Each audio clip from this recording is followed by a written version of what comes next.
বিসমিল্লাহির রহমানির রহিম। ফাইজার রান্নাঘরে আপনাদেরকে স্বাগতম।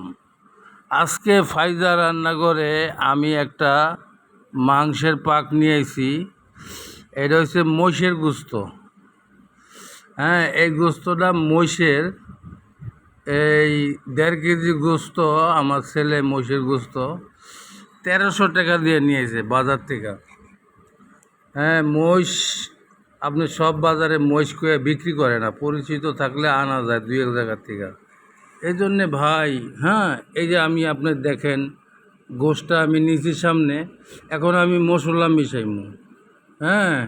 মশলা কি কি দিতেছি উপকরণ, এই যে দেখেন আমি মরিচ দিলাম, আমি টেবিল চামচের 1 চামচ মরিচ দিছি। পরে আবার কিছু কাঁচামরিচ ব্যবহার করুন, আমি প্রেশার কুকারে পাকামো তো। এই যে দেখেন এবারে যে 1 চামচের 4 চামচের আরও 1 চামচ দিয়ে দিছি, তার মানে 1 টেবিল চামচ 1/4 চামচ। আপনার শুকনো মরিচের গুঁড়া, যেটা মরিচের ফাঁকি, ওটা দিছি। আবার কিছু কাঁচামরিচ পরে আর কি ব্যবহার করবো। এই যে দেখেন আমি ধইনা দিয়ে দিছি 1 টেবিল চামচে, 1 টেবিল চামচ দিয়ে দিছি পুরা।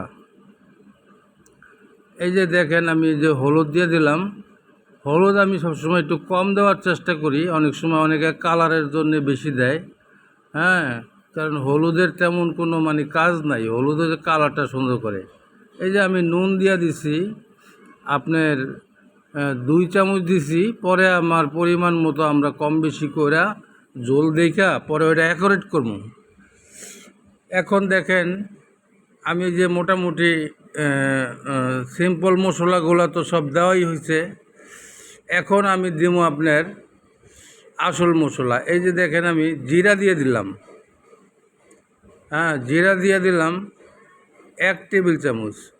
1 টেবিল চামচ জিরা দিছি, যার কারণে আপনার পরবর্তীতে হালকা একটু ভাজা জিরা দিয়ে আর কি গোশটা আমি সবসময় নামাই। আর ওই যে দেখেন সাইড দিয়া আমি মশলা দিছি, ওই মশলাটা আপনার এখন আমি মোটামুটি গরম মশলা এই যে আপনার সবই দিয়ে দিছি। আর আমার নিজের বানানো গরম মশলা যেটা আছে আপনারা সবাই জানেন, ওইটা আমি সাইড দিয়ে দিছি। গরম মশলাটা আমার ফেসবুক পেজও আছে, আমার আমার ইউটিউবের মধ্যেও আপনারা পাইবেন। এই যে দেখেন আমার গরম মশলাটা আমি ফাইনালি দিয়ে দিলাম। এই যে গরম মশলাটা আমি এখন দিলাম, এরপরে আমি আর কিছু দেব না। এখন সুন্দর করে মাইখা তেল দিয়া, এই যে দেখেন আমি এখন তেজপাতাগুলা দিয়ে দিতেছি।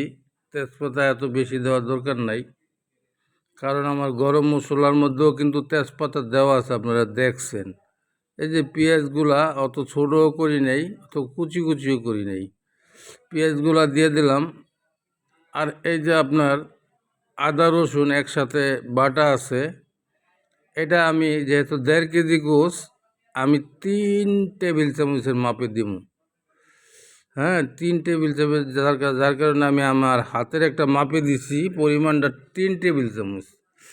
আপনারা যখন পাক করবেন 3 টেবিল চামচ দিবেন। আর যদি আপনারা এমনি গরম মশলাটা দোকান থেকে কিনে আনেন, তাহলে যে কোনো একটা ভালো কোম্পানির কিনে আনেন। সব কোম্পানির মশলা তো আর এত অ্যাকুরেট হয় না। 22 প্রকারের মশলা দিয়া গরম মশলাটা বানাইছি। এই যে দেখেন আমি মাখতেছি, এই মাখাটা আগে তেল ছাড়া মাখতে হয়। তেল ছাড়া মাখলে হয় কি, মশলাগুলা যতটুক মাংসের মধ্যে যাওয়ার দরকার অতটুক মাংসে চুষে নেয়। পরে তেল একবারে প্রথম দিয়ে দিলে তো তেলটা আর কি ভাসা ভাসা থাকে, মশলাটা পুরোপুরি ভিতরে ঢুকতে পারে না। যার কারণে আমি আগে মশলা দিয়ে মাখতেছি, পরক্ষণে আমি আপনার তেল দিয়ে আবার মাখমু। এই যে দেখেন আপনারা, এই জন্যে ভাই আপনাদের কাছে দোয়া করি, দোয়া চাই, মাপ করি মাপ চাই, দুনিয়া ক্ষণস্থায়ী, আখেরাত চিরস্থায়ী। এই দুনিয়ায় আমরা এখন আছি, এই দুনিয়া থাকার জায়গা না, দুনিয়া কেউ থাকবে না, কোনো দিনও না, সম্ভব না, কোনো কারণেও না, টাকা দিও না, ঘুষ দিও না। হ্যাঁ, এই দুনিয়ার প্রেসিডেন্টও থাকতে পারবে না, সারা পৃথিবীর প্রেসিডেন্টও থাকতে পারবে না, রাজা বাদশাহ মন্ত্রী মিনিস্টার এমপি কেউ থাকতে পারবে না, আমি থাকতে পারব না, আমার বাপে থাকতে পারে নাই, আমার দাদায় চলে গেছে, আমার দাদার দাদা চলে গেছে, সবাই চলে গেছে, একমাত্র আল্লাহর কাছে চলে গেছে। এই জন্যে ভাই, আল্লাহ পাকের হুকুম মানা, হুজুর পাক সাল্লাহ সাল্লামের তরিকায় চলা, দুনিয়া আখেরাতের কামিয়াবি। হ্যাঁ, 5 ওয়াক্ত নামাজ আমরা জামাতের সাথে পড়ব, আল্লাহ পাকের হুকুম মতো চলবো। তো ভাই, আমার এই যে মশলাটা হাতে মাখছি, মাশাল্লাহ মাখা শেষ, এখন আমি তেল দিতেছি, এই যে হাতে ছিঁড়ে ছিঁড়ে তেলটা দিলাম। এখন আমি যে তেল দিয়ে হালকা একটু মানে করে আমি প্রেশার কুকারও দিয়ে দিতেছি। বলে মোষের গোস্ত আপনারা সবাই জানেন এমনি তো একটু শক্ত টাইট টুইট হয়, যার কারণে এটা আমি প্রেশার কুকারে আর কি চিন্তা করলাম যে প্রেশার কুকারে পাক করব। হ্যাঁ, এই যে দেখেন উপরে দিয়ে আমি বাসা বাসা কিছু আলু দিয়ে দিচ্ছি আর অল্প একটু পানি দিয়ে দিচ্ছি, পানি দিচ্ছি ওই যে মশলার বাটিটা ধুয়া পানি দিয়ে, এই যে দেখেন আমি গ্যাসের চুলার মধ্যে দিয়ে দিলাম। হ্যাঁ, গ্যাসের চুলার মধ্যে দিয়ে দিচ্ছি।